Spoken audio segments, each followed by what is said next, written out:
اعوذ باللہ من الشیطان الرجیم۔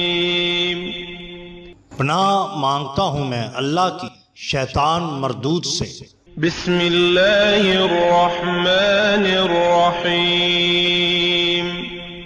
شروع اللہ کے نام سے جو بڑا مہربان نہایت رحم والا ہے۔ دا باٹم لائن کے ناظرین کرام، السلام علیکم۔ محترم ناظرین، ہم اپنی آج کی ویڈیو میں شیخ الاسلام حضرت سید حافظ شاہ حاجی محمد نوشہ گنج بخش مجدد اکبر قادری رحمۃ اللہ علیہ کی چند کرامات آپ کے سامنے پیش کریں گے۔ ناظرین، حضرت قاضی خوشی محمد کنجائی بیان کرتے ہیں کہ ایک روز گرمیوں کے موسم میں حضرت نوشہ صاحب رحمۃ اللہ علیہ سفر میں چلے۔ آپ رحمۃ اللہ علیہ سوار تھے اور میں آپ کے ہمراہ سر اور پاؤں سے برہنہ جا رہا تھا۔ راستہ میں ایک ریگستان سے گزر ہوا۔ دوپہر کا وقت تھا۔ ریت اس قدر گرم تھی کہ اس میں اگر دانہ ڈالا جائے تو شاید وہ بھی بھن جائے۔ میرے پاؤں اتنے جلے کہ آنکھوں میں بھی حرارت معلوم ہونے لگی۔ آپ رحمۃ اللہ علیہ نے میری طرف توجہ فرماتے ہوئے فرمایا، میاں خوشی محمد، تمہارے پاؤں جلتے ہوں گے۔ میں نے عرض کیا، یا حضرت آپ خوب جانتے ہیں۔ آپ رحمۃ اللہ علیہ فرمانے لگے، بھائی ہم تو سوار ہیں، ہماری جوتی تم پہن لو۔ میں نے کہا، یا حضرت میری کیا مجال کہ آپ کا جوڑا مبارک اپنے پاؤں میں پہنوں۔ پھر فرمانے لگے، اچھا پھر ایسا کرو، ہمارے پیچھے سوار ہو جاؤ۔ میں نے عرض کیا، یا قبلہ، اگر آپ کی ہم رکابی میں میرا تمام بدن بھی جل جائے تو یہ میرے لیے سعادت دارین ہے، لیکن یہ بے ادبی میں بھلا کیسے کر سکتا ہوں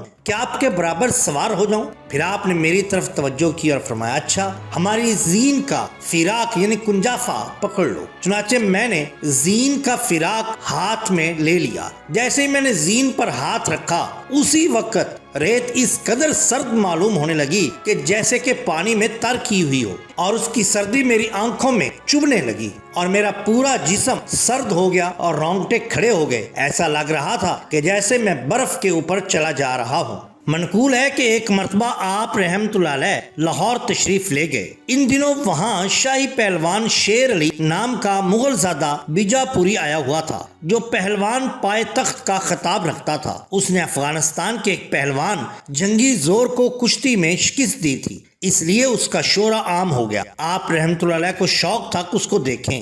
آپ اپنے ساتھیوں سمیت اس کے اکھاڑا میں تشریف لے گئے۔ دیکھا کہ وہ اپنے شاگردوں کے ساتھ کثرت کر رہا ہے۔ آپ چونکہ بلند قامت جسم اور طاقتور تھے، پائے تخت نے بھی آپ کو دیکھ کر سمجھا کہ یہ بھی شاید کوئی پہلوان ہے۔ کہنے لگا، اے جوان، اگر خواہش ہے تو میرے کسی شاگرد سے کشتی کرو۔ آپ رحمت اللہ علیہ نے فرمایا، نہیں، میں تو استاد سے کشتی لڑوں گا۔ چنانچہ آپ رحمت اللہ علیہ کپڑوں کے ساتھ ہی آگے بڑھے۔ پہلوان نے آپ کے ہاتھ میں ہاتھ دیا۔ آپ نے اس کا ہاتھ پکڑا اور ایسے دبایا کہ اس کی انگلیوں سے خون کے قطرے ٹپکنے لگے۔ اس نے سمجھ لیا یہ کسی عام بندے کی طاقت نہیں ہے، یہ زور ولایت ہے۔ فوراً آپ کے قدم بوس ہوا، معافی طلب کی۔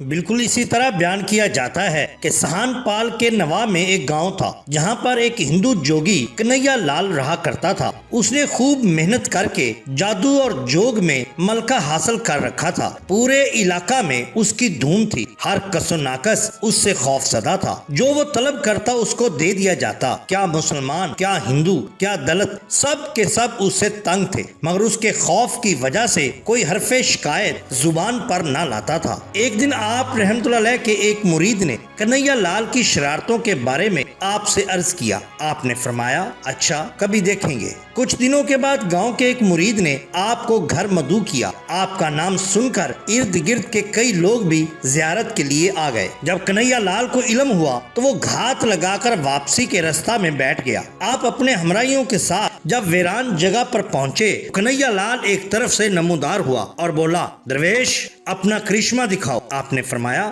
میں کرشمہ نہیں دکھا سکتا، جادوگر نہیں ہوں میں، نہ کوئی سادھو۔ وہ کھل کھلا کر ہنسا اور قریبی جھاڑی کے پیچھے چلا گیا۔ تھوڑی دیر کے بعد باہر آیا تو 8 سال کا بچہ بن چکا تھا۔ اوم اوم پکارنے لگا، پھر واپس جھاڑی کی طرف گیا۔ اب کی بار 16 سال کے نوجوان کی صورت میں آیا اور اوم پکارا، اور پھر جھاڑی کے پیچھے جا کر بوڑھے سادھو کے بھیس میں آ گیا۔ ہاتھ جوڑے اور بلند آواز میں پکارا، اوم ہرے ہرے اوم، اور آپ کی جانب تکنے لگا۔ آپ نے دعا کے لیے ہاتھ اٹھائے اور اللہ اکبر کہا۔ آپ کا اللہ اکبر کہنا تھا کہ وہ زمین پر گرا، مٹی میں لوٹنے لگا اور اپنی اصل حالت میں آ گیا۔ آپ نے پھر اللہ اکبر کا نعرہ لگایا تو ارد گرد کی ہر چیز، کیا پتھر، درخت اور پودے، سب کے سب اللہ اللہ پکارنے لگے۔ وہ اٹھا، آپ کے قدموں میں گرا، معافی طلب کی۔ آپ نے اسے اٹھایا، کلمہ شہادت پڑھا کر مسلمان کر کے چھوڑ دیا، لیکن اس نے پھر پوری زندگی آپ کا دامن کبھی نہ چھوڑا، کیونکہ وہ جانتا تھا کہ یہ شان ہوتی ہے اولیاء اللہ کی۔ محترم ناظرین، اگر آپ کو ہماری یہ ویڈیو پسند آئی ہو تو لائک کیجئے، سبسکرائب کیجئے ہمارے چینل دا باٹم لائن کو، تاکہ ہم آپ کے لیے اور بھی بہترین ویڈیوز لا سکیں۔